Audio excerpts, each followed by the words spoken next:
Welcome in to another edition of the JMU Sports News Podcast. I am Bennett Conlin, joined by Jack Fitzpatrick.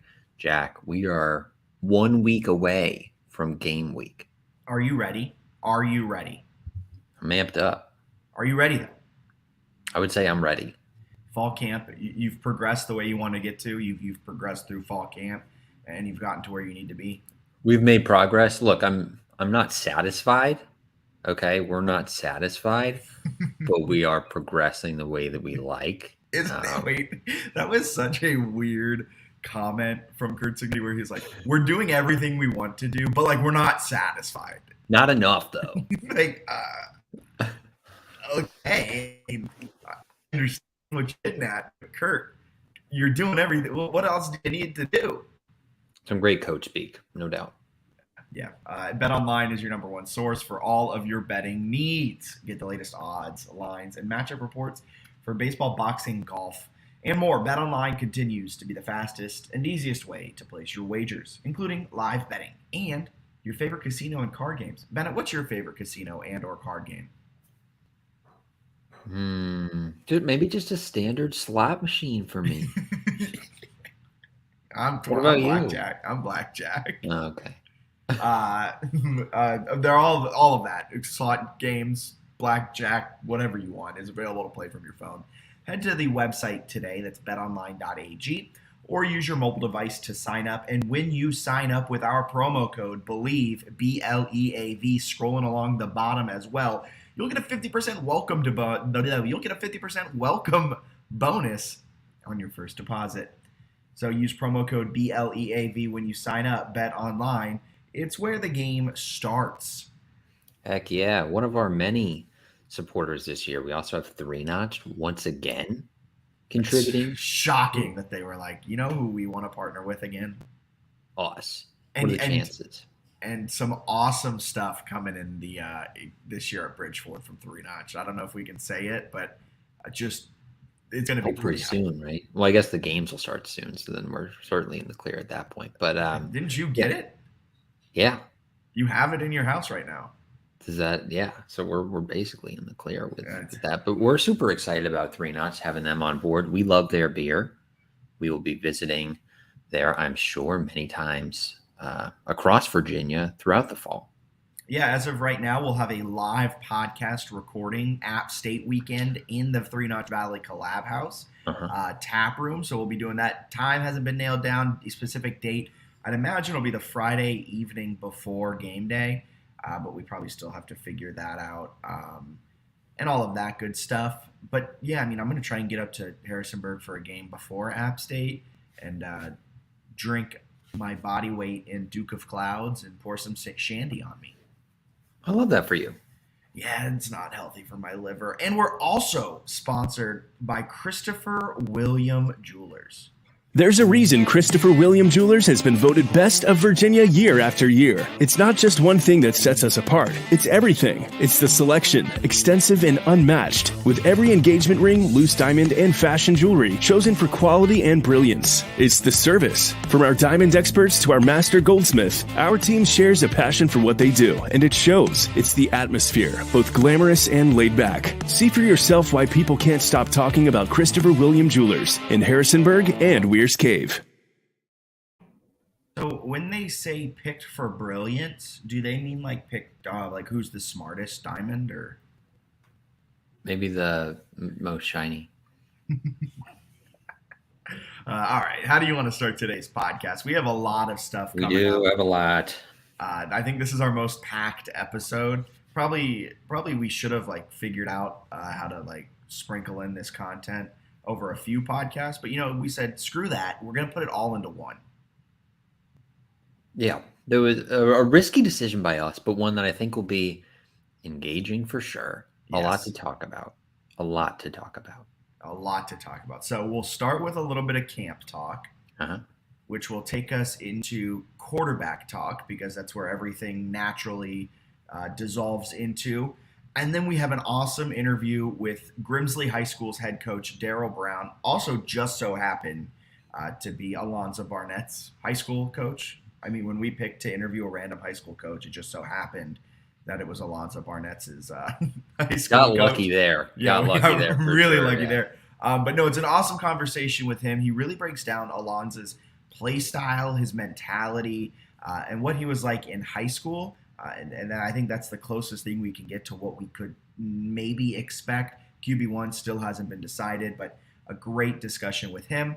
And then we'll go our game-by-game breakdown after that, and then we will wrap things up with an awesome interview we had earlier today with Greg Madia, beat writer, UVA, Daily Progress. Greg Madia, former JMU beat writer. It was awesome. I think I've said awesome way too many times here in the first 6 minutes of this podcast. It was a great time talking with him, giving us insights into UVA football and just being able to kind of talk with Greg, something we haven't been able to do in a few years now. He's one of my favorite beat reporters, and I follow a lot like across sports and across different levels. Just so steady, so solid, right? I feel like he says yes to like every interview request, and he's just very good at what he does. We certainly miss him in Harrisonburg. He's doing a great job for the Daily Progress covering UVA, and I'm looking forward to his coverage of that game for sure, but then his coverage the rest of the year covering sports in Virginia is really phenomenal. Yeah, I'm excited to hear about his trip to Nashville for UVA, Tennessee. That'll be an interesting one for sure. All right, so JMU camp chatter. I don't know that I've really. So camp is over, right? Camp ended on Tuesday. They have a couple practices. It sounded like Thursday, Friday that I guess are technically not camp because classes have started, which I think is how camp works. Yes. I don't know that I know anything more about this team than I did when camp started. Very limited, like, knowledge gained, I would say. I would agree with that. We came in with a few major questions. I think you could talk. Mostly all of them were about the quarterback. We didn't really know who was even. We didn't know if it was. We kind of knew it was a two-man battle based off of the Sun Belt Media Day comments from Cignetti. But like going into it, it was between McLeod and Barnett, and we thought we'd get some sort of clarity by this time in camp or post-camp, and we now know it's either Barnett or McLeod. In Noah's article today that he posted kind of as a fall camp recap, I did say that Cignetti wasn't really allowing questions of the quarterback position. We could probably have an entire podcast and see if like a competitive advantage is actually a real thing or not. But apparently Cignetti and the JMU football program stonewalled any questions you could even think about having on quarterbacks, which I think is just kind of insanity. But we don't know that question. And what other questions did we have coming into this year? Wide receiver, we learned that Tajay Hudson will probably contribute. Reggie Brown isn't as good. I learned there were injuries specifically to the secondary, which I will say scares me quite a bit because this is a secondary that we wanted to get more reps in camp. We wanted this secondary to have a little bit more cohesiveness, a little bit more continuity. And it seems like the exact opposite actually happened. But I do know a hell of a lot about Devin Coles. They have like little injuries though, right? So nothing serious, which is good. UVA's got some guys that are dealing with like some legitimate injuries. Doesn't seem like JMU has any like long-term or anything like that, which is good. But I don't really know anything. I don't know like who the backups are at defensive tackle. I have no idea what the cornerback rotation will be other than what I already knew of like Coles, Logan, Austin probably makes sense in that room. I don't know what they're going to do with the three starting safeties. I don't know who the new long snapper is. I don't know if Camden Wise has gotten more consistent as a field goal kicker. I don't know if Kalon Black is 100% healthy. I think he's healthy. I don't know if Tyson Lawton will be ready to go week one. I don't know if that was unclear. I don't know if the running back room, how that like carry is going to split because apparently you have three guys that are all extremely good. I don't know, is Latrell the go-to back and is Kalon the one that's going to get the big plays? How's tight? Like, do they have a competition at kick returner or punt returner? Like, I literally don't know anything compared to the start of camp, which is insanity. kind of surprising to me, but it makes it hard to know what we're going to expect. Like the two deep, if you study a bunch of other programs and sort of like their camp reporting or whatever, you can pretty much like know the two deep. I feel like the two deep might be more revealing than anything we've heard in camp in terms of just solidifying certain things. And then we're gonna have the Bucknell game will end up actually being incredibly insightful for a number of reasons. Of quarterback, of course, but then a bunch of other positions because we literally don't know anything from camp, in my opinion. I mean, I still think that we're going to leave the Bucknell game with a just massive question mark over the one question we want an answer to. Like I've changed my tune there. We'll have to. Might be time for our quarterback. I guess we can just dive into quarterback chatter now. I mean, there's so much around this. You've done some deep diving into stats, into things to kind of contextualize how crazy it'll be if Barnett wins this competition. But just to kind of set the stage yet again, McLeod, Barnett in a quarterback competition. McLeod balled out at South Florida. He got better from year one to year two. He goes and transfers to Arizona, a Pac-12 team, plays really well against UCLA, ends up breaking his knee and ankle, and he really hasn't played football for nearly 2 years. He's facing off against Alonza Barnett, who's a redshirt freshman. Seems like they kind of pocketed him last year to keep that red shirt, so he'll have more college eligibility. And that's where we are. It's a competition between the two of them. Yeah, they haven't. I don't think Curt Cignetti has uttered Jordan McLeod's name in August. Well, publicly in August. I'm sure behind the scenes he's said Jordan McLeod, but he has not said it publicly this month. I don't think. You know what was a really interesting, I think, offhand comment from Greg? I don't know if he said it during the conversation or post. It was after. But like when he was like, "Oh, he'll hint at it though." No, sorry, that one was during, and then he had made another one after. Yeah. Okay, but like he said, he'll hint at, and we kind of know Cignetti is this. He tries to play mind games and whatever it is. But like with Greg saying that, it did kind of make me realize, oh, all of these Barnett name drops are hints that he's going to start week one. I feel the same way, right? He last scrimmage and he mentions the passing game has improved. He mentioned one quarterback name, and it was Alonza Barnett.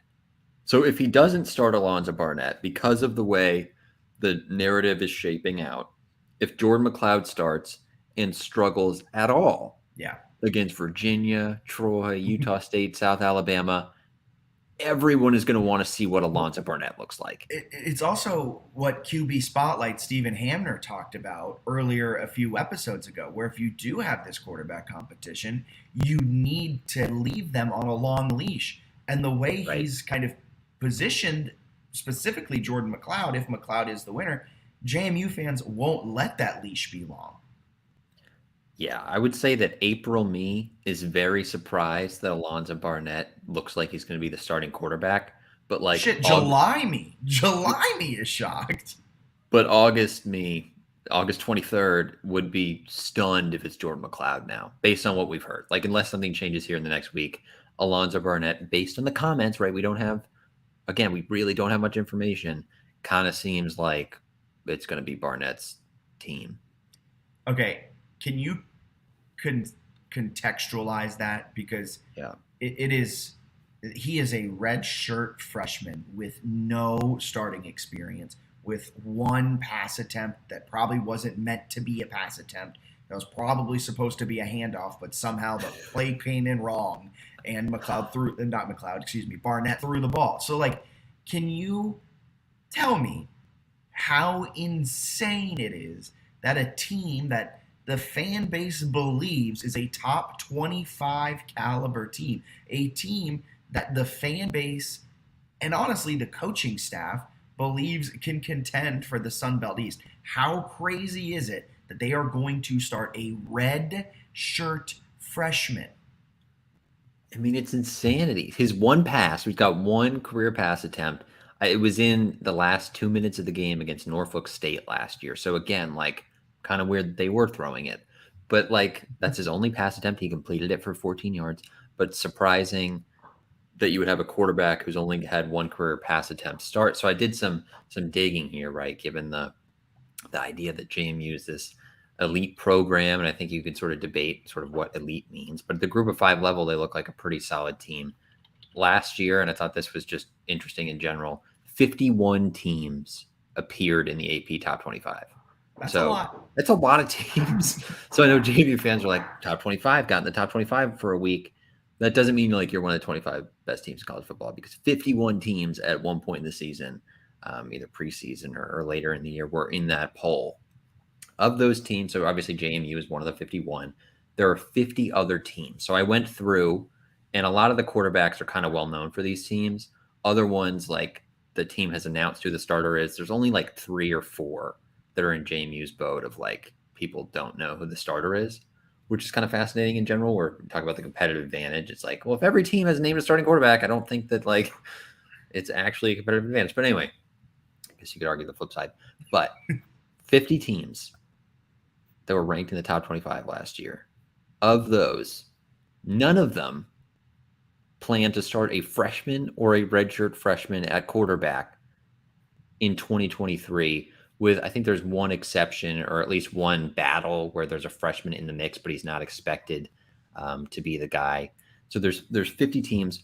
None of those teams are looking at freshmen or redshirt freshmen. 2 of them are definitely going to start true sophomores, so guys in their second collegiate season, which is the same as Barnett. Obviously a little different. These 2 guys are Drew Alar, I believe it is, at Penn State, and Cade Klubnik of Clemson. Both of them former 5-star recruits. Both of them played significant snaps for their respective Power 5 team last season.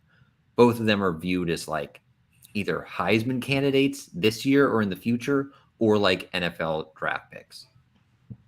So it's like upper echelon, like coming out of high school, this guy was a stud and now plays for an elite Power 5 team. Both of them are in the AP preseason top 10 this year. Those are your like second year in a college going to start, and Alonza Barnett, it looks like that's insane.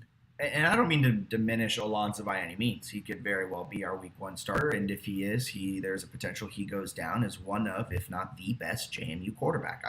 I'm not trying to argue that part. I'm not trying to diminish him when I say this. He was recruited to be an FCS quarterback. He was recruited when JMU still wasn't 100% sure. Maybe they knew behind the scenes, but from the outside, it seemed like he had been recruited to be an FCS quarterback. Yeah, so he's obviously got a ton of talent, right, to be in the mix with McLeod and sort of trending toward being the favorite, especially when teams that are credible, right? These teams that were in the top 25 last year. It's a list of like really good football teams. You have like the obvious national title contenders, but you go farther down the list, you look at like Wake Forest, which is probably rebuilding. They have Mitch Griffiths, Brett Griffiths' brother, but he's a redshirt sophomore, and he played a little bit last year. Other redshirt sophomores, Quinn Ewers at Texas, right? A guy who's just a stud. Drake May at North Carolina is a redshirt sophomore. Like, to play as a young quarterback for a team that was ranked last season is, you have to be an elite level talent. Like JMU is looking to win 8, 9, 10 games, maybe more in 2023. To be only like 19 years old and competing for that job and like trending toward being the starter is unbelievable. And I don't know if it's been framed by the media or fans like that. Like, there's this idea that like, oh, Alonza Barnett in 2 or 3 years could be really good. If he starts this year, he's like a star now. He has the potential to have his first FBS pass be against UVA in Scott Stadium. Right. He's never thrown a pass, and he won't throw a pass against an FBS team until that game, if he's assuming he's the starter.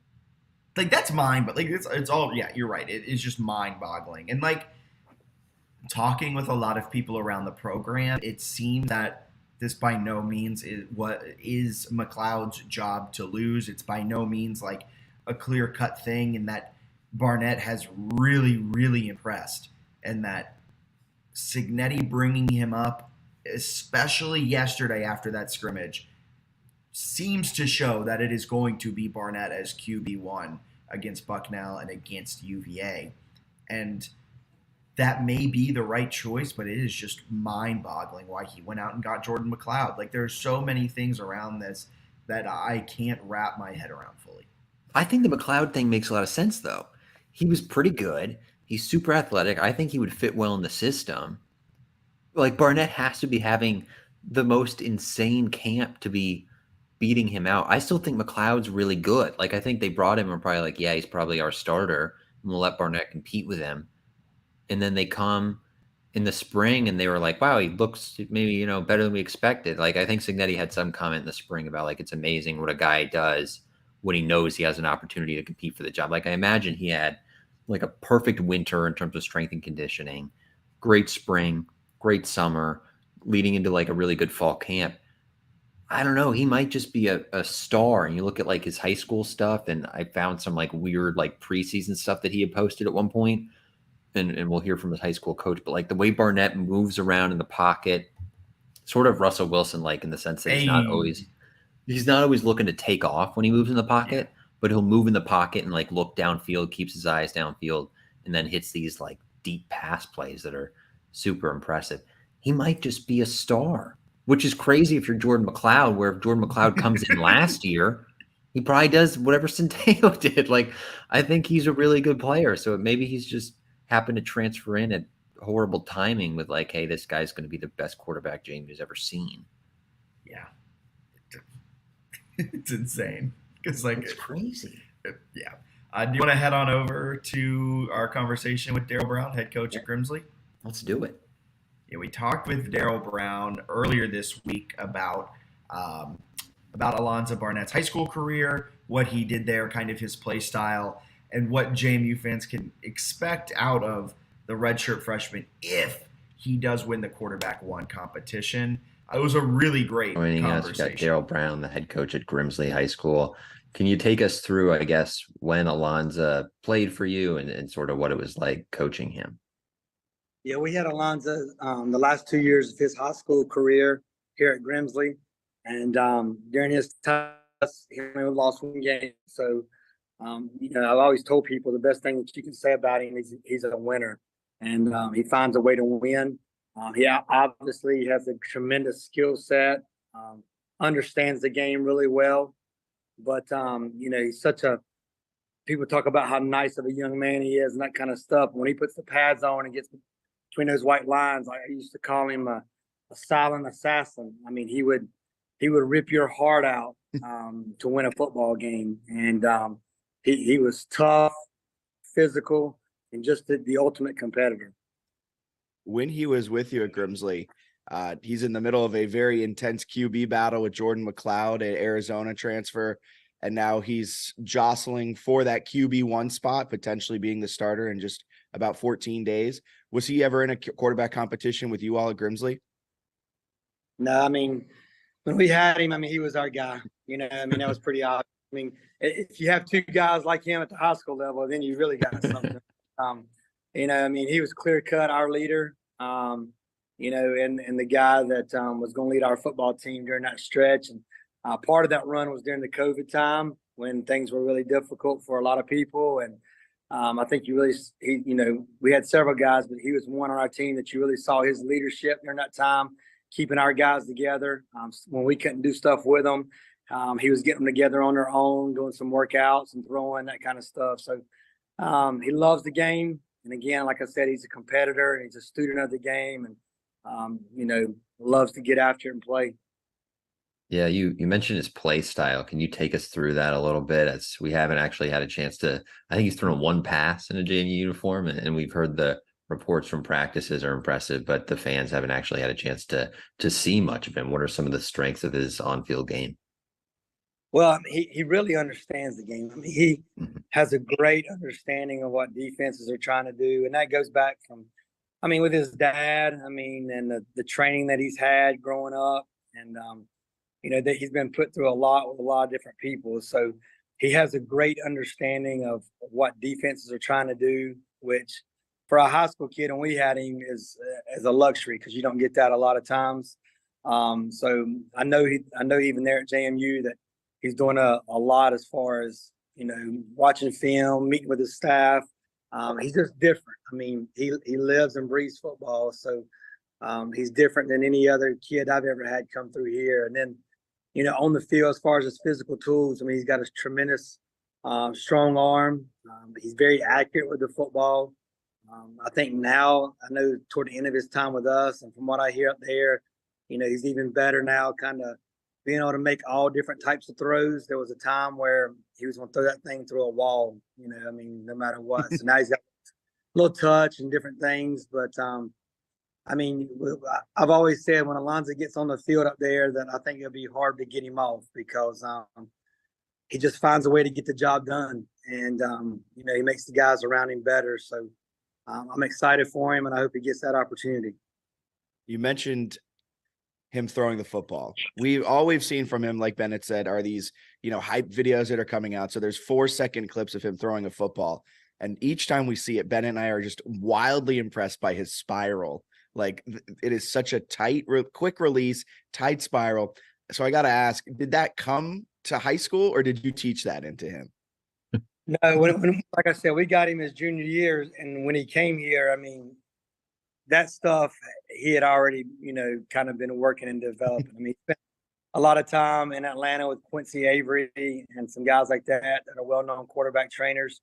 But him and his dad, probably from the time Alonza was, 11 years old, have really kind of went all in on the quarterback deal. And he's year-round working at that craft, and so it's something that's been years in the making for him. But he does have a quick release. He does throw a really good spiral, good ball. I think even stuff I've watched when he's there, he's obviously just because he's getting stronger and stuff. He's even better now, obviously. So he's worked years for this opportunity. I always love talking to high school coaches about players who go on to play in college because those guys typically have some super impressive high school stories. I was curious if there were any individual performances or games that really stand out with Alonza where you're like, wow, that guy was a star. Well, there's a few, but the first game that he played for us, we didn't really. We knew he was a tremendous talent, but we just, you don't really know how it's going to be until the lights come on, obviously. And it was during during the COVID year, we played in the spring. So our first game that season was on a cold Friday night in February, and we were on the road, and everybody had canceled their games in the state or played them on a Thursday because it was about 30 degrees and it was raining sideways. And we were actually playing on a turf field down towards Charlotte. So the school we were playing at played, and that night was some of the worst conditions I've ever been a part of anywhere. And he went out, threw a couple of touchdowns, and then made a huge touchdown run in the second half where he ran over a defender and got into the end zone. And we kind of knew right then that we were dealing with somebody different, and then the rest of the way, he was much the same. The bigger the game, the better he played. And he had a game like that in the state semifinals against a good Butler team out of Charlotte, where he made just some unbelievable throws when we were backed up in our own end zone. And then, like his senior year, the conference championship game over at Northern Guilford, they were undefeated. We were undefeated. And that whole night, just scramble, run, throw, whatever we needed. And we won 42-36, come back late. And he picked up a huge first down late in the game with his legs to run the clock out. But just all those things go back to what I talked about at the beginning. He would not let us lose. He refused to let our football team lose. And you could see it in his eyes. You could hear it in his voice. And again, just the ultimate competitor. That's awesome. If Alonza's named that quarterback one, and for week one, or more importantly, I guess week two against UVA when JMU goes to Charlottesville, what are you most excited to see out of him when he does take over control of the offense? Well, whenever he gets that opportunity, I know how hard he's worked to have a shot, and I know he's still young too. So redshirt freshman, and there's not many redshirt freshmen starting quarterbacks anywhere in college football. So, but if he gets the opportunity, I know he'll be ready for it. So I'm just excited to see him be able to perform and do what he's, been trained to do and what he's worked for. So And, I've made a comment here multiple times, and I kind of touched on it a little bit earlier with you guys. I feel like whenever he gets that shot and he gets on the field, that it'll be really hard to take him off, because he's a winner. And I don't know any coach anywhere that don't want to win. So he's the kind of guy that, finds ways to win. And, you can't beat that. Yeah, I think you're speaking the coach language when I think Signetti understands exactly what you're saying when you say all Alonza knows how to do is win. I think that's a big reason why he's probably still in this quarterback running and giving Jordan McLeod everything he can handle. And from some reports, it seems like Barnett's now the leader in the clubhouse. Oh, that's awesome. I mean, I'm happy for him. So I've talked to him a little bit. I talked to his dad pretty regular. So, I knew he was in the hunt and he's in the running there. So, like I said, I know he's going to work hard. If they go with him, that I think they'll make a good choice. That's awesome. Last question for me. I was just curious, I guess, what kind of offensive scheme you guys had with him. It sounds like he was able to do a lot sort of running and passing. I was curious what the philosophies were that he was working with in high school. Yeah, he had some good talent around him. I mean, we had a tight end, H-back kind of guy that now plays at Northwestern University. He was a real good player. He had two outside receivers that were, Division II type football players. So that's pretty good at the high school level as well. And then we had a running back that's playing junior college ball now. But we were a spread offense, just basically what you see, no huddle. Not necessarily up tempo, had the ability to be up tempo, but did a lot of scanning and checking with the sideline to try to get in the right play. Alonzo would have some flexibility at times to get us in something if need be that maybe he saw out there that was good. We obviously trusted him, but we RPO based. We had a lot of RPO stuff, and then obviously had some design quarterback runs in as well because taking advantage of his legs. Not that he was necessarily would outrun people, but Alonzo did a great job of, he could run through tackles. He was strong. He was physical and getting the yards that you need. And the best thing he does is manipulate the pocket. When we had him, if protection broke down, he hardly ever got sacked. He was able to kind of had a great presence of where pressure was coming from and being able to manipulate and move out of that and then create with his legs or make a throw down the field. Some of our best plays was, when we had a concept called and protection broke down and then Alonzo would scramble and pick up 20. So he just has a great feel on the field and the game seems very, very slow for him. And I know probably the more he's been up there and been around and kind of caught up with everything, it's probably slowing down for him up there as well. So it's a great opportunity for him. So I'm hoping that he gets that shot. That's awesome. That offensive scheme seems a lot more fun than what Bennett and I's high school ran. I think Bennett said his high school ran a wing tee. Mine ran a triple option. I think we threw 3 passes my entire high school career. So that sounds a lot more fun.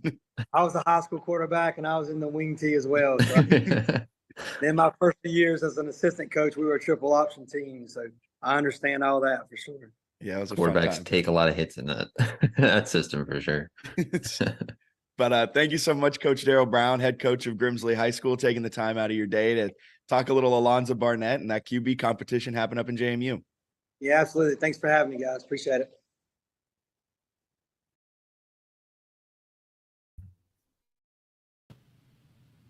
Run through a brick wall.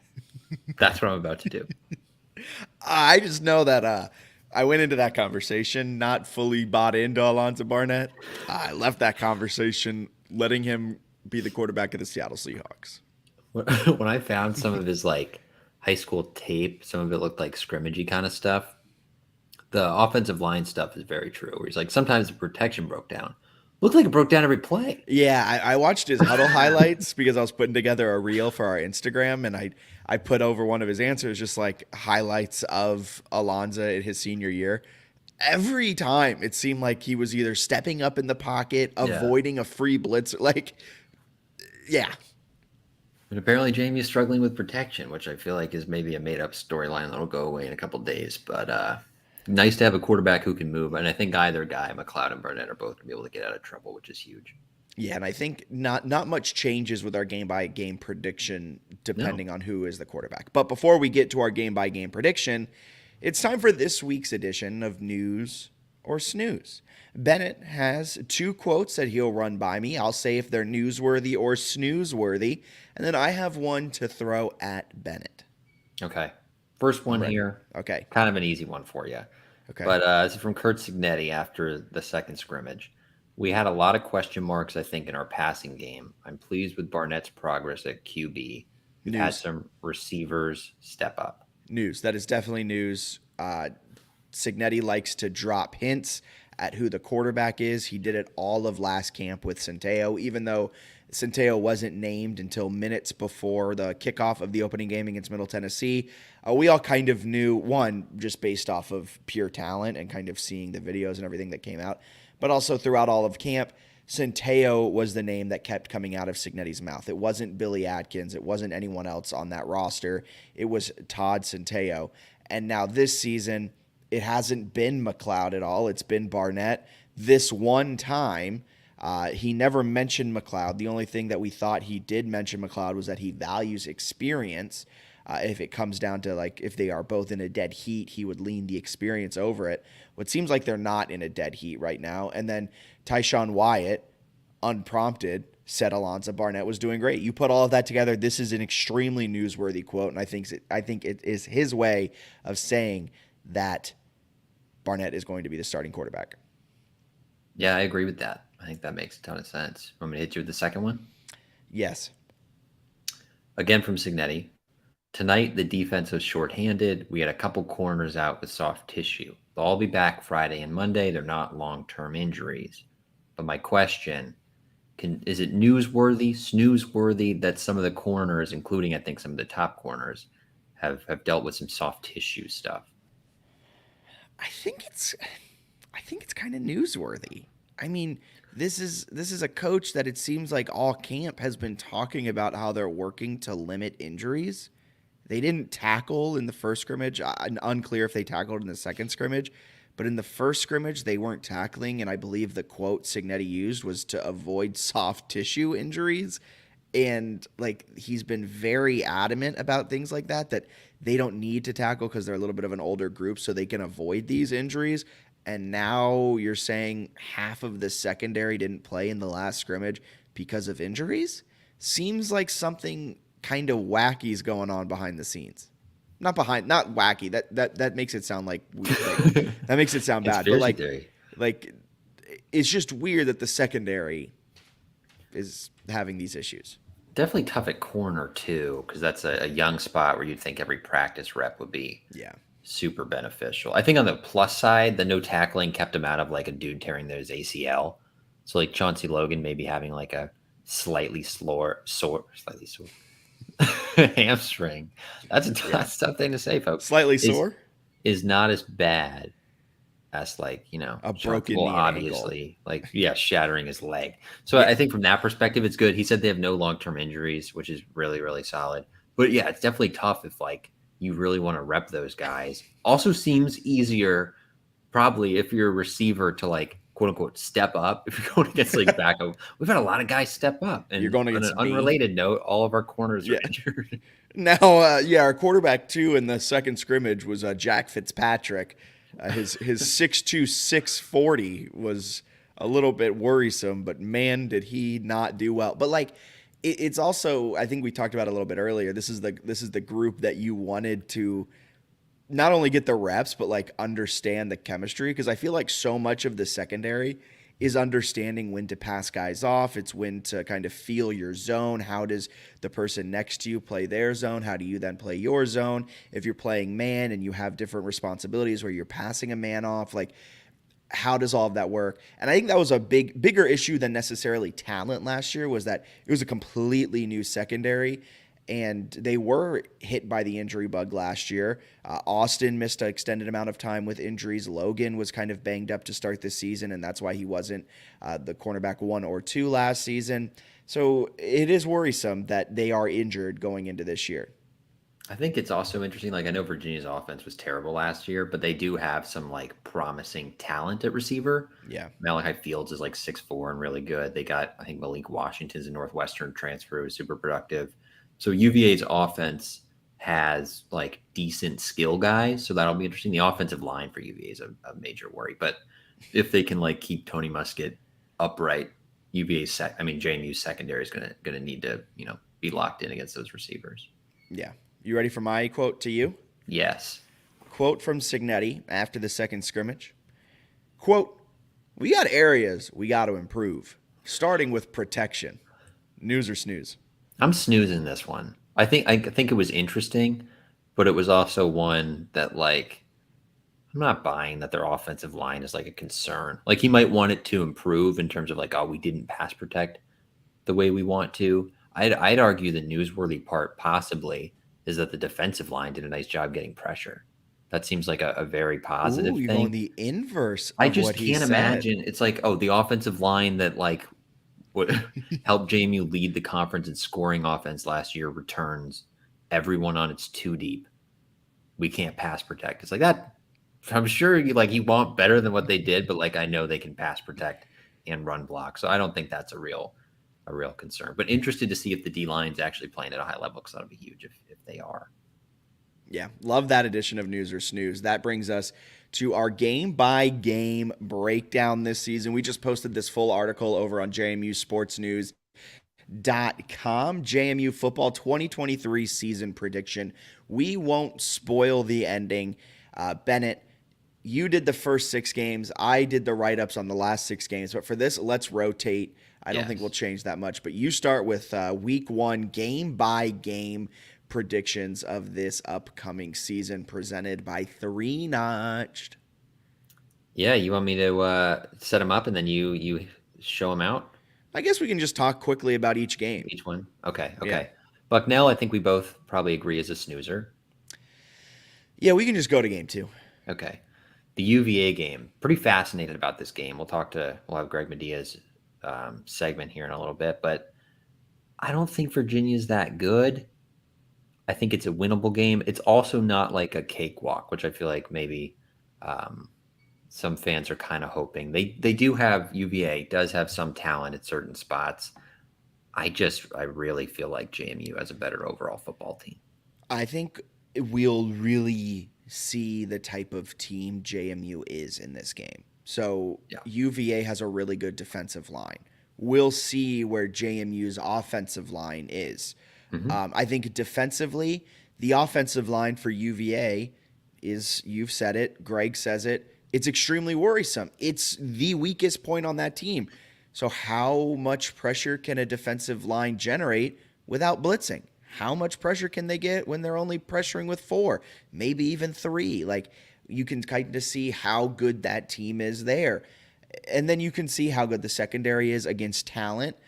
You can see how good the linebackers are. Like, I think this is a spot where, by no means, like you said, is this a winnable game? This won't be like a cakewalk of a game, but it's a winnable game, and a game that if they do win, you can really point to certain areas and be like, that is a good sign that the offensive line only allowed 1 sack. Yeah, I think it's a fascinating one. The other point I wanted to make, I feel like there is, at least for me, I kind of assumed with this being the first home game for UVA since the tragic shooting, that emotional lift would be huge. I think it's a super emotional game for the players and the community. I think just playing the game is probably going to be healing. It's also the second game of the season, so there's the fact that they'll have played then. I don't think that actually impacts the possible result much, and I was interested to find that Virginia Tech, their first game, I think 2007, after that spring shooting, they actually lost to East Carolina at home. I don't think it is going to impact like UVA's chances of winning the game. I think the story there is really just that they're playing and back on the field is really what matters. I don't think the outcome is actually that tied to that at all. I think also with them playing in Nashville against Tennessee week 1, and that's the first game back, to me, I think so coming back is more important than necessarily playing at home. If it's JMU-UVA in week 1 at home, it might be a little bit of a different story, but with all of that being said, for the first time in 40 years, the Dukes are going to take it to UVA. Yeah, I think JMU's going to win. I just think the roster's a bit better. I think UVA has a chance to improve, but it might be later in the year. I think JMU also has the better coach. I would agree with that. Staff. I think JMU's staff is better. All right, moving on to game 3. JMU heads to Troy. Troy one of the best teams in the Sun Belt a year ago. They were 6-1 though in one possession games. So you have to, and that one loss was the App State Hail Mary, which is really hilarious that they were one batted ball down from being 7-0 in one possession games. But you got to assume that will regress back to the mean, which is about 500. So how good necessarily was Troy? I'm not here to disparage them. They were a really good team. They were one of the best defenses. But what's your thoughts on this game? I think Troy's going to be really good. I think they're going to be a bowl team. I don't think they're going to repeat as Sun Belt champs. I could see them going like 8-4, 7-5, and still being really good. I think this is one that JMU can win. I guess some of my concern for the Dukes would be the fact that if it comes true and they beat UVA, a road trip the week after that huge emotional high to a really good Troy team is a challenging spot. Yeah. I agree with that. I think this is a game that we'll also know a little bit better after the UVA game, because I think UVA is going to be a true barometer where, like, if JMU goes in and wins by 2 possessions against UVA, then I think they can handle their business against Troy. If JMU ekes out a win, 3 points, 4 points, 5 points, whatever it may be against UVA, I think they'll have a little bit more difficulty with Troy. South Alabama, I just completely skipped Utah State. Like you, I'm not that high on Utah State. I don't think they are pegged to be serious Mountain West contenders. I also don't think the trip out west is all that big of a deal, because they already did it in Weber with this same coaching staff, with half of this same roster because of COVID rules. But, like, I don't think it's necessarily that big of a deal that they have to go out west in terms of, it's not necessarily new to them. They know the logistics behind it. And I think because of that, they'll handle their business against Utah State. I think what Signetti complains about a decent amount is, I guess they get back so late from that he's frustrated with maybe how it affects the next week. But I would agree, right? It's not like they're flying overseas. Like, it's a trip to Utah. It's within the United States. And they'll be on a plane. Stay on your rhythm. Like, you don't have to land there and be like, all right, guys, turn your clocks back 2 hours. I mean, the smart thing to do would be like to stay on East Coast time. Yeah, it seems doable. I think it's also kind of cool that they get the chance to go play out west. And I know Jamie talks about, like, branding all the time, but to play Mountain West schools is kind of cool and nice. So I'm kind of with you there. I don't think the trip out west is like, can't win. They're playing a couple hours away. Shucks. I think the Weber State travel was probably going to be more difficult than Utah State, because I believe Weber involved a 3-hour bus ride or something. There's a lot of weird stuff there. This one seems like it's probably a little easier. I also don't think Utah State's all that. They don't seem right. At least, I know Weber State typically was one of the best, most well-coached FCS teams. Weber State beat Utah State 35-7 last year. So, so that brings us to South Alabama. I think South Alabama has the potential to be one of, if not the best team in the Sun Belt, but I won't steal your thunder here, as you are very high on the Jaguars. They return so many starters. Everyone who mattered to them comes back. And then Troy is Troy returns Gunnar Watson at quarterback. It's okay, but he's actually hasn't been that great in his career. Carter Bradley, pretty good. He's a pretty good quarterback for South Alabama. They've got really good running backs. They return a ton. They're well coached, similarly to Troy. I don't know. They seem kind of terrifying to me. This is a South Alabama team that nearly took out UCLA a year ago.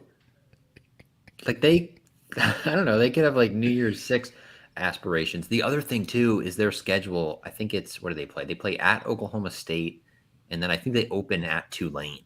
Yeah. So they'll have played 2 really good teams on the road. I don't think going to Harrisonburg on family weekend is going to be particularly terrifying. And also, Signetti mentioned the travel back. Yep. He's already setting himself up to have the excuse in case they lose. That they got it. I was listening to this the other day, just a little aside. His post-game ODU press conference after that win is one of his best performances of all time. He's like, look, Centeio wasn't 100% against Louisville. The plan was get in there. We knew it wasn't going well. Get out and win our last 3. So it went according to what? We wanted to get demolished in the second half against the Cardinals. It was a pretty funny performance. So you have this as a South Alabama win, correct? I do. A I think JMU South loss. Alabama's scary. You only have it as a 1-possession loss. I have a hard time seeing them get blown out this year. Yeah, They might I lose agree. by like 14 or something, but I don't see them getting smoked. That leads us to Georgia Southern. A little bit of a revenge game in Bridgeforth Stadium. Clay Helton has to bring his squad to the good old friendly city. Signetti said that in the offseason they were going to use that game as like a case study because they got schematically just like embarrassed. He's not wrong. Yep, he's not wrong. They've talked a lot about like wanting to stop the run, right? And that's like how they scheme things up. You don't really need to do that against Georgia Southern. Like you have to stop the pass. So I'm hoping they change that up. I think a bye week in advance helps. I think they can win this game. I don't think Georgia Southern is going to be good defensively. It feels like, right, that revenge factor. They'll end up winning. At the same time, I do think Clay Helton and that offense is kind of terrifying, even with different personnel in terms of like, I think they're going to score 30 plus a game this year. Can I say a hot take? Yes. I think Clay Helton might be the best coach in the Sun Belt. He's a good coach. Like maybe not defensively, but I think his offensive mind is just like so far and away better than everyone else that he scares me no matter what. I don't care what his talent is around him. He scares me. He's a great coach. This next one, Charles Huff, darn good coach for Marshall. Short week on the road, Thursday night, ESPN or ESPN2. What are your thoughts here on another revenge game, or is Marshall a little too good? I think JMU gets the revenge they need in this one. Marshall didn't blow me away last year. That was a game that, and I know JMU fans, and I say it all the time too, we would have won that game if we had Todd Centeio, right? Like we would have had that game if we had me at quarterback. That game had everything. We threw 4 interceptions, had a fumble lost, and they only beat us by a little bit. Like there was a chance to win that game late. Yeah.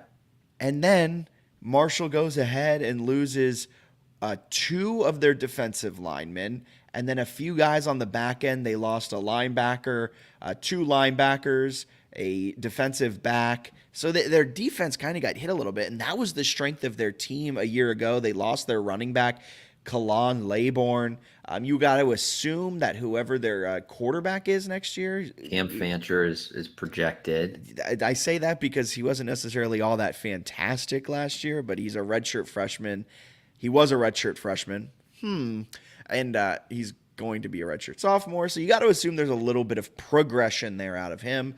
But with all that being said, I think JMU wins kind of a slugfest type of game, 21-17. This one might be, to me, the scariest one. I think Marshall's going to be good. I feel like they keep being underrated. They still have, Owen Porter on defense. I think the defense will be solid. And it seems like maybe a big if, but if Fancher can take a step, I think they've got a chance to be really dangerous. Yeah, but I could argue JMU is going to take the exact same step they are going to take, and I think JMU was already 2 steps ahead of them last year. It'd be a great win. A Marshall fan is going to find that soundbite of me saying that JMU was 2 steps better than them last year and just blast me on Twitter. I'm also interested. I feel like depth at a couple of spots, maybe like corner and defensive tackle are reasonable questions for JMU. How are they looking in mid-October health-wise? Not only mid-October, a short week. This is a Thursday game. So, I mean, that is tough. That's the first ever Thursday midweek game JMU will have played in the Sun Belt, which is a much different beast. It won't be the first time for Marshall. That brings us to ODU. Love this one, right? It's like what do they always say in the NFL when they have the Thursday game? They're like, oh, we have a mini bye. A mini buyers, yeah. So stupid, but whatever.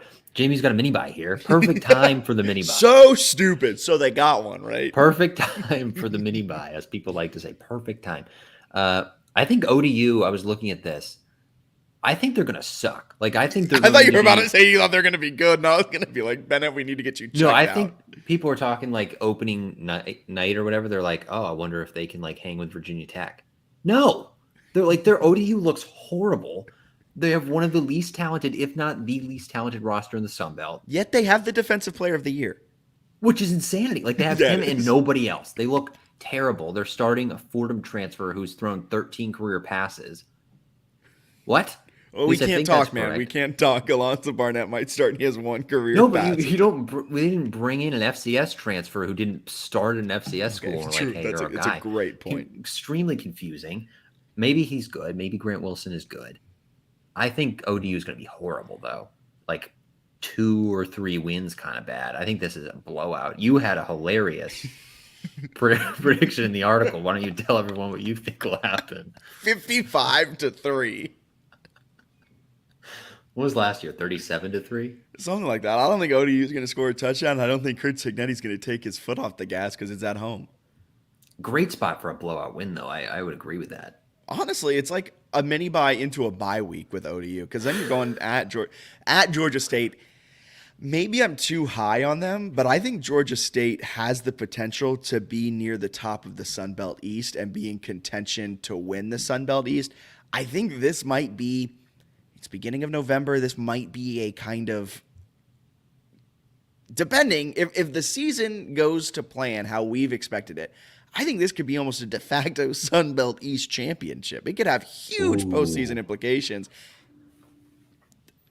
I mean, this is a Georgia State team. They returned Darren Granger and a bunch of offensive playmakers, and it was a team last year that nearly took down JMU. JMU had to come back from a 27-7 deficit. That lead was kind of built up thanks to a few special teams miscues, but you don't build up a 20-point lead by having a perfectly executed offensive game plan and nothing else going your way. You know what I mean? Like, you're going to need some, and they capitalized, and they did what they needed to do. Granger did what he just absolutely just demolished the JMU secondary, running for a bunch of yards, throwing for a bunch of yards. This is a good Georgia State team. Am I crazy? No, I think that's like the weirdest trap game here. Because last year, whether they 5-7 or something. Yeah. But like, and started terribly. Like started. They were one of the worst teams in the nation. Didn't they lose to Charlotte or something by like a point? Yeah. In a game that they absolutely should have won, that would have, right then they're 6-6, or if they beat JMU and don't throw that away, they maybe get to bowl eligibility. Sean Elliott's had some good seasons there, their head coach. They definitely seem like a team that no one's talking about that could bounce back with like a 7 or 8 win campaign. Playing that one on the road after a homecoming game where you're probably going to be feeling yourself feels a little trap game like. And yeah, I don't know. I think Georgia State's the team that I'm maybe most intrigued by, and maybe the entire Sun Belt. I would agree. I think they have the capabilities to be one of the best teams in the East. And I have JMU losing that game, by the way. 35-30 is what my score prediction is, but I think JMU loses that game. Then they go to they don't go to UConn. UConn comes to them. Do you think UConn is good? Because last year I think they outperformed expectations. They beat number 19 Liberty. They returned their leading rusher. They returned their quarterback one. But they were outscored on average by 7 points a game. And they did have a losing record, but this is a UConn team that like hadn't won more than 2 games in 85 years. So like, are they good or are they like? Eh? I think they're not that great. The schedule's interesting this year because they're an independent. They have like 4 games that like, okay, you should win all 4 of those games. The other 8, I don't know. So I think they're going to sort of battle for 6-6 again. I think they're going to be fine. Like Jim Mora seems like a good coach, and maybe they're trending in the right direction. Fun fact, Jim Mora Jr., he coached the Seattle Seahawks. I think he only got 3 wins, and he was fired. One of the only head coaches in Seattle Seahawk history to coach just 1 year. Wow. Well, there you go. Doing a better job with UConn, it appears. I just don't expect them to be good. Like, I think they'll maybe threaten bowl eligibility, but because they got to bowl eligibility last year, people are like, oh, they're good. They weren't actually good. They just won 6 games. I fell into that trap. Before I started doing that game, I was like, this might be a sneaky good non-conference game late in November. And then I looked at it and I was like, oh, they weren't actually that good. And they actually were outscored by quite a large. When they lost, they got blown out. And when they won, they barely won. I just don't think they have the same like level of talent across the board that JMU does. So it would be I would say it would be a disappointing loss for sure, but you can't look ahead because the next 2 pretty fun. So I think JMU, if they can get out of this last 2-game stretch of this season 1-1, that's a win. because this is a tough 2-game stretch to finish the season. In theory, these 2 games, you're going up against opponents that are vying for Sun Belt East spots in the Sun Belt Championship. I don't know how to say that. I said that in a really convoluted way, but that makes sense though. Yeah. There are 2 teams, App State and Coastal, that are perennially good teams in the Sun Belt. Game 11, it's against App State at home. I think there might be a little bit of a revenge factor in here for the Mountaineers, but the issue is they lost Chase Bryce. They lost their leading rusher from a year ago, and their starting quarterback might be good, Ryan Berger. Redshirt freshman. Redshirt freshman. He might be, though, this might be the biggest game of his career. They're going to be interesting because if they bounce back, I think it'll be great for the conference to have like a strong App State, because I think they get North Carolina again at some point, and they probably got some other non-conference games. They do a really good job of scheduling in-state teams. North Carolina does a really good job of having all their schools play. Yeah, like I think legislators have also gotten involved. Yeah, I think so. Like, you have to play them, which is hilarious, but kind of fun. I like App State. I think they're probably due for a bounce back. If they don't bounce back and they look kind of crappy again, I feel like Sean Clark's going to be on the hot seat. I still think I kind of like JMU because it's at home, but how do you feel about this one? I like JMU too. I have them winning by 10, and of course all these score predictions mean absolutely nothing, but I think that's kind of where we're at though. Like a late game field goal to make it 10, and then App State with under 2 minutes, just whatever. Like I think it'll be a 1-possession game throughout, and then just kind of a later kind of add a little cushion there. But I think JMU's the better team from where I look at it right now. I think so too. Game sponsor Pepsi. Shout out, Dad. Excited about that for sure. Oh, that's the game we're going to be at. That's huge. Oh, I even made that in the JMUSportsNews.com piece. I put, now a lot happens between September and November, but Bridgeforth will be rocking for this game in parentheses, probably because Bennett and I will be there. That's so true. We're going to be going absolutely crazy. And your last prediction against Coastal is going to fire some people up. I don't think JMU fans, I don't know why, but this game gets me so riled up because I don't think we were that much better than Coastal last year.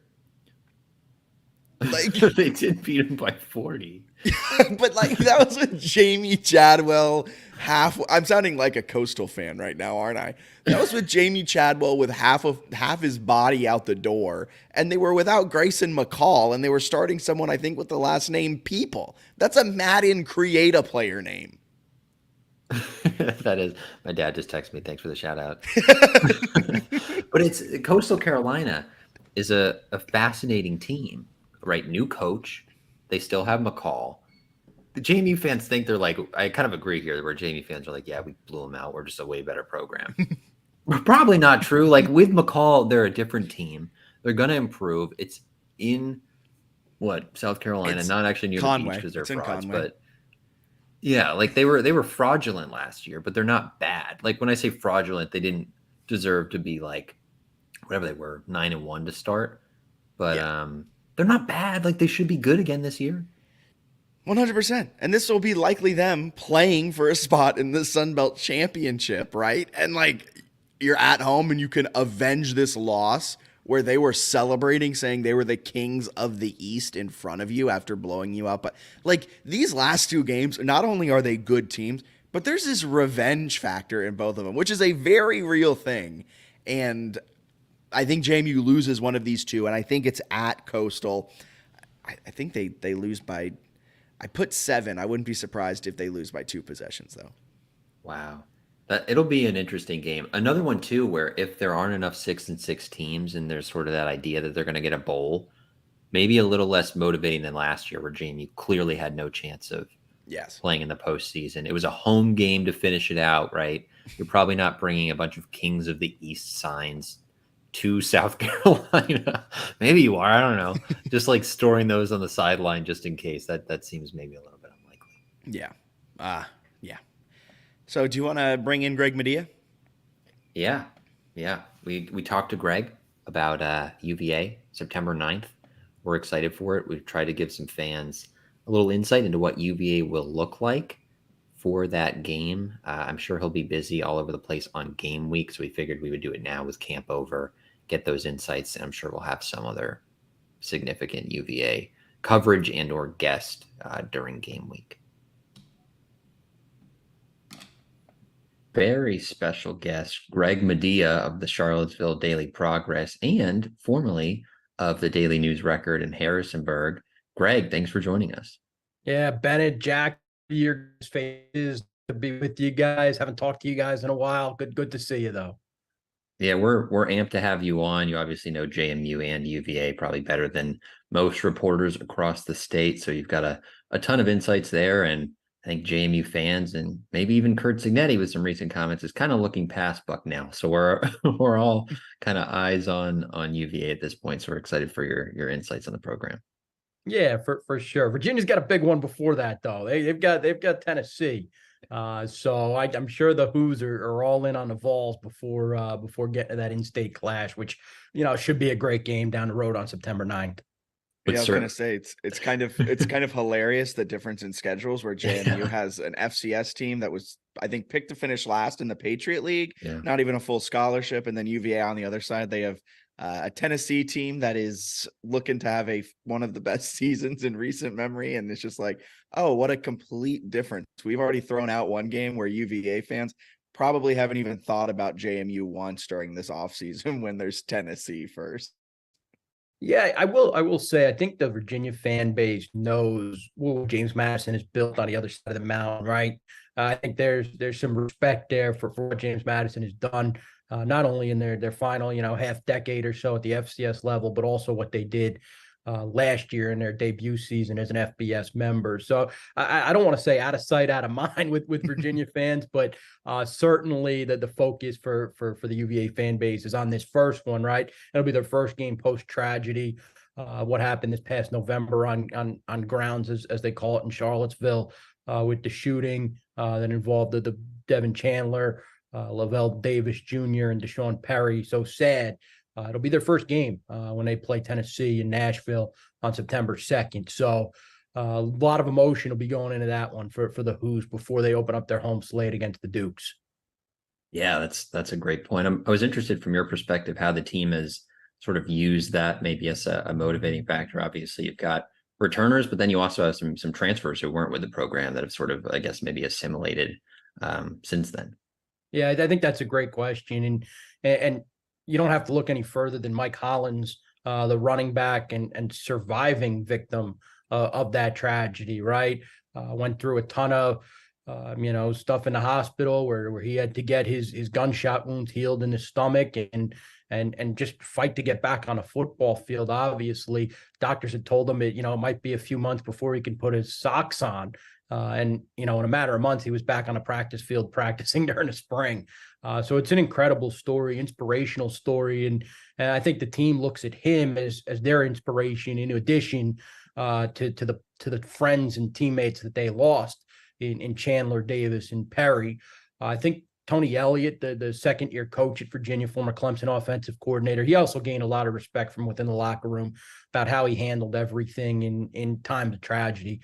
Last year on the field for Virginia, was not great. 3-7, a lot of changes, offensive scheme, defensive scheme.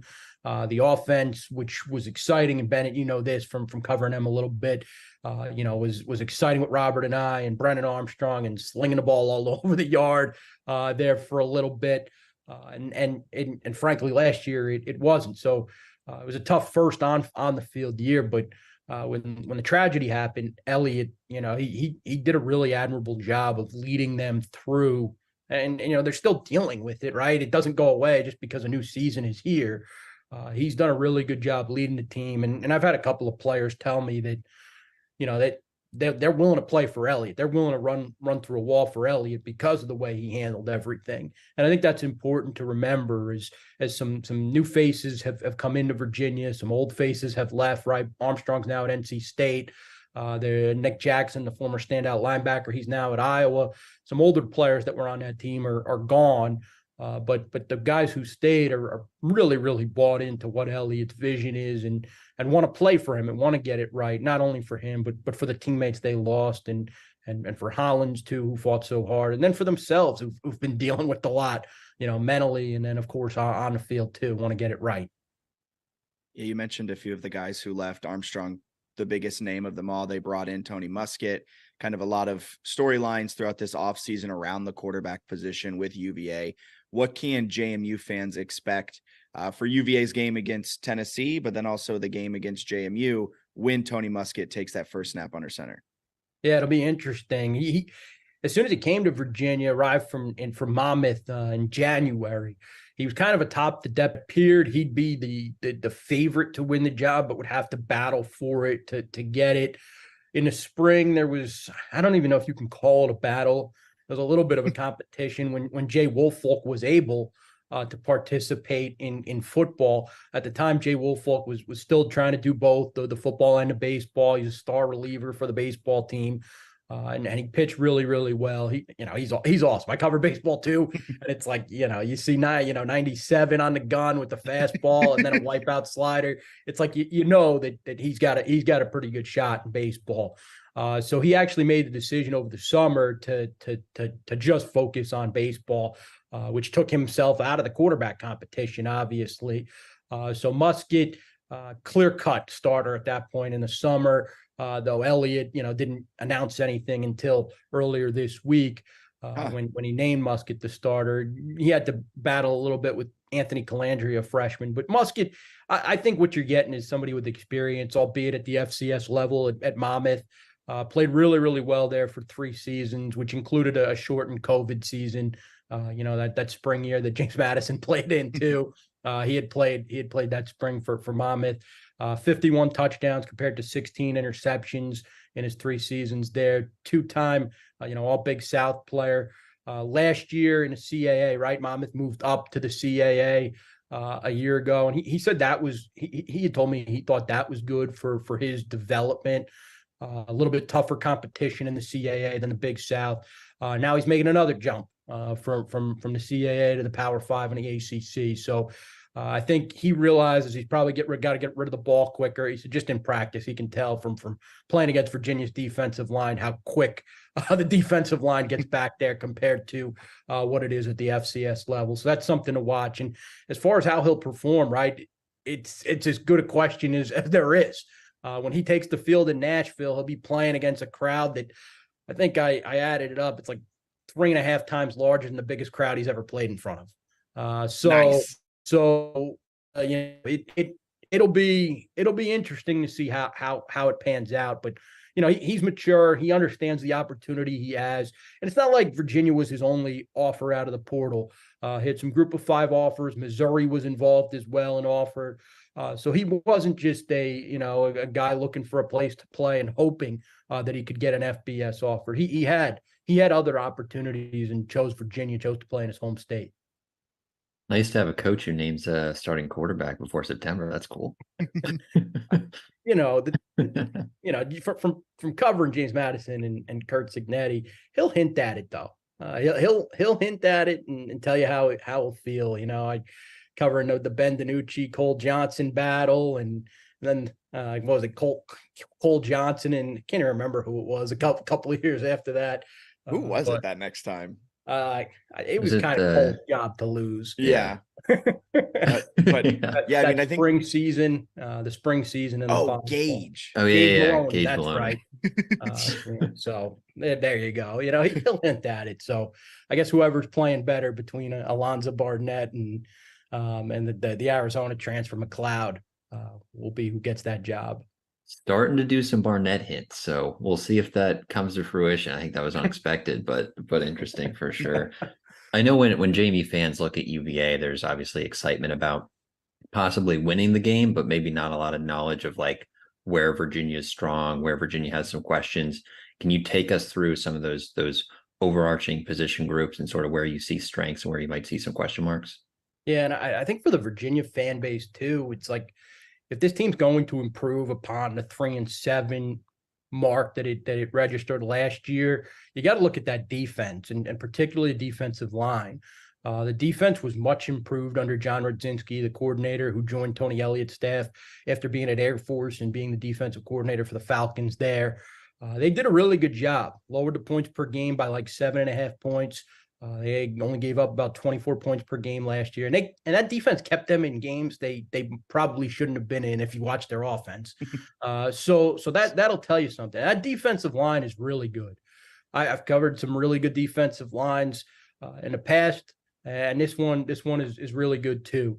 I think you look at the Senior Bowl watch list came out earlier today. Three of their four starters are on the watch list. So NFL people are paying attention. Chico Bennett Jr.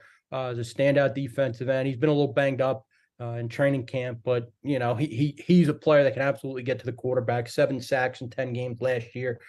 Cam Butler transferred to Virginia ahead of last season from Miami of Ohio. Really good player, veteran player, 6th-year guy. Has played in, I think, 50 career games and started 40-something of them, maybe 40. I'd have to look back at that. But he's got 35.5 tackles for loss in his career and can really do a number of different things. On the interior, Aaron Famui, Bennett, I know you're familiar with him. He's been around a long time. Jameer Carter, too, who's probably an NFL guy this time next year. Could be a factor as well. And then they're deep there also. They'll probably play 3 or 4 guys off the bench on the D line with Ben Smiley, Paul Akiri, and Michael Diata. So that D line is very, very good. And it's a D line. I've talked to some ACC coaches that, is not only good for being the strength of Virginia's team, but is one of the better D lines in the ACC and maybe even the country if they get the production that they think they can get this fall. So that's probably where they're strongest. Where they're weakest, it's the offensive line. It remains the biggest question. They couldn't protect Brennan Armstrong. Part of the reason why that quarterback spot was such an albatross for Virginia last year is because Brennan Armstrong was trying to get rid of the football and couldn't because they had defensive linemen and linebackers running and blitzers coming free and taking down the quarterback. His interception ratio was 7 touchdowns to 12 interceptions last year, and you can't have that and expect to be a good football team. So that's got to improve the O-line. They've brought in new faces there up front. Ugonna Nana, transfer from Houston. He'll probably be a starter. Brian Stevens, a transfer from Dayton of the non-scholarship Pioneer Football League. He's in the mix and probably will be a player for them. Jimmy Chris from Penn State is in too, but he's been banged up in training camp. So I don't know if he'll be a starter for them, but somebody that should help them at some point this year. Up front. And the new O-line coach is Terry Heffernan, who came to Virginia from Stanford, was part of David Shaw's staff at Stanford. And I think what he does, I think the biggest difference in Terry Heffernan and the previous O-line coach Garrett Touge is Heffernan's background kind of fits what Tony Elliott and the offensive coordinator Des Kitchings want to do. And that's be balanced, run that pro-style attack. Touge was a holdover from the Bronco Mendenhall era and the Robert and I regime on offense. And that's a different style of offensive line play than what Virginia wants to do. So I'm curious to see if Heffernan's background maybe lends itself to some more offensive line success for UVA. I loved watching Bennett's reactions to some of those names you were mentioning where you could see he remembered them. And then he just kind of was like, oh yeah, that's going to be that might be an issue come game time. The Aaron Famui, I always forget, still has eligibility. It feels like he's been there for a decade. Well, he and Butler were the 2 players who decided to take advantage. The NCAA, after the tragedy last year, ruled that players who had expired eligibility last season, seniors who had expired eligibility last season could return for this year. There were only 2 Virginia players to take the NCAA up on that offer, and one was Famui, the other was Cam Butler. They're 2 of their better defensive liendmen. Yeah, that makes sense. They're like old up front, right? There's difference between like juniors and seniors up on that D line.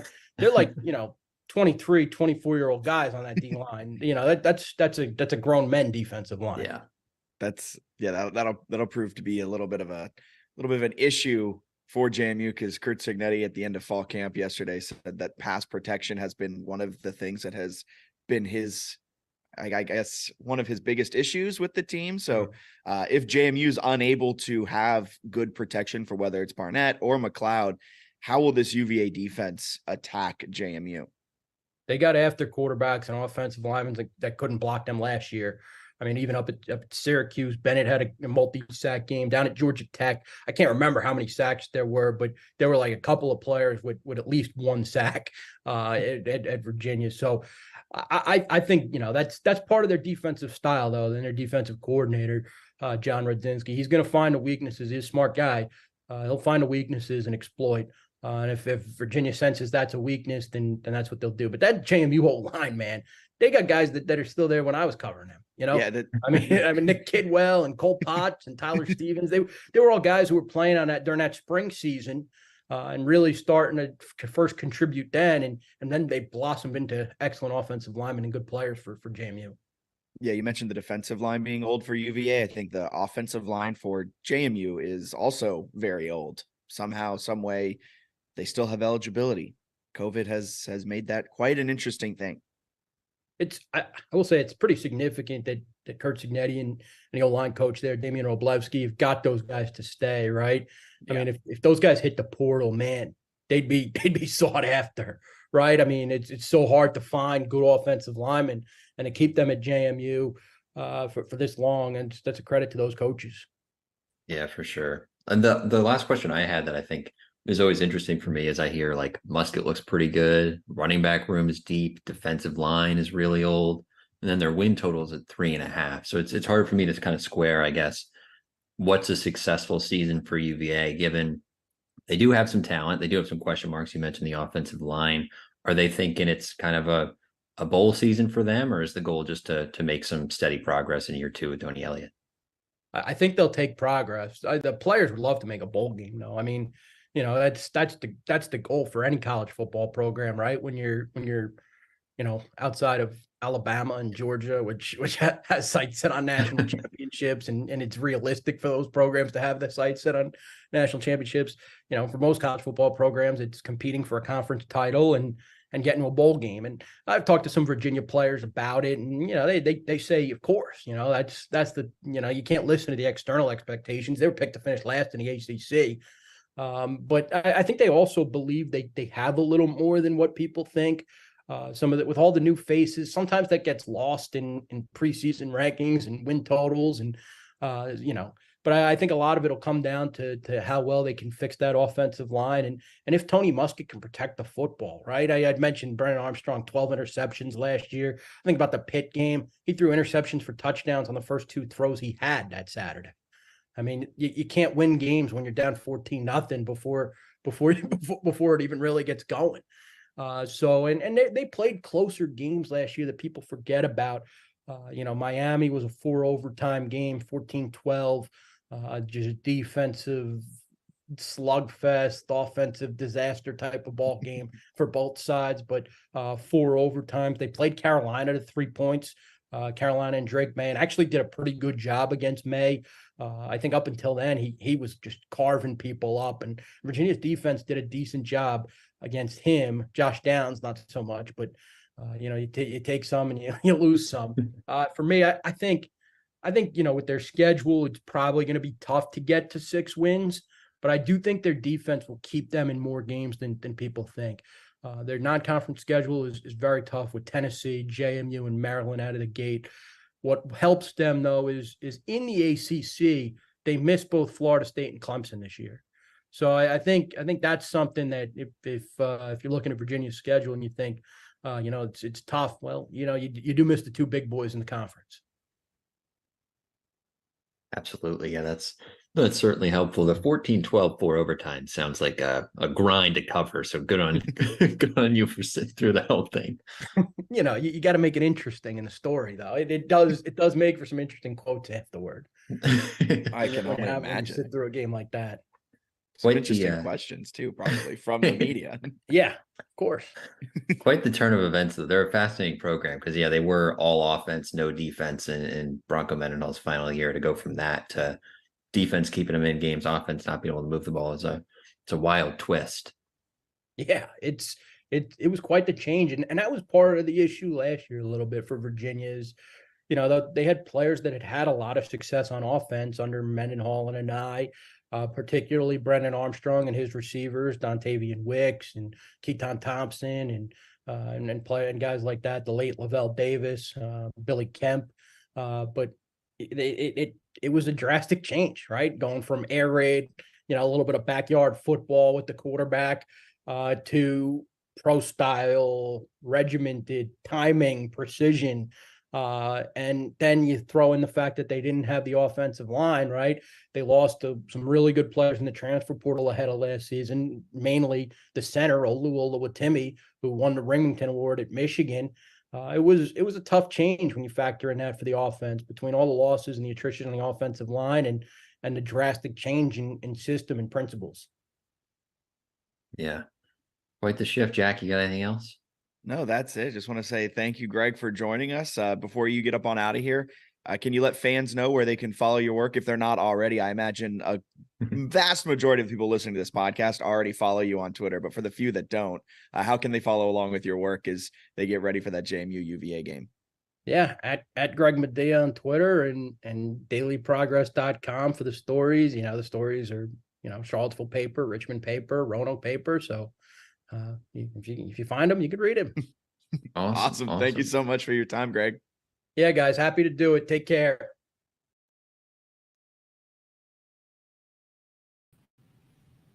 Thank you so much to Greg Madia for jumping on the podcast and chatting things out, previewing the JMU-UVA game. And that will be it for the JMU Sports News Podcast presented by BetOnline. We'll be back next Wednesday at 7 p.m., breaking down game week going into Bucknell and, of course, going a little bit deeper into UVA as well. So for Bennett Conlon, my name is Jack Fitzpatrick. You guys have a wonderful rest of whatever day you're listening to this podcast. See ya.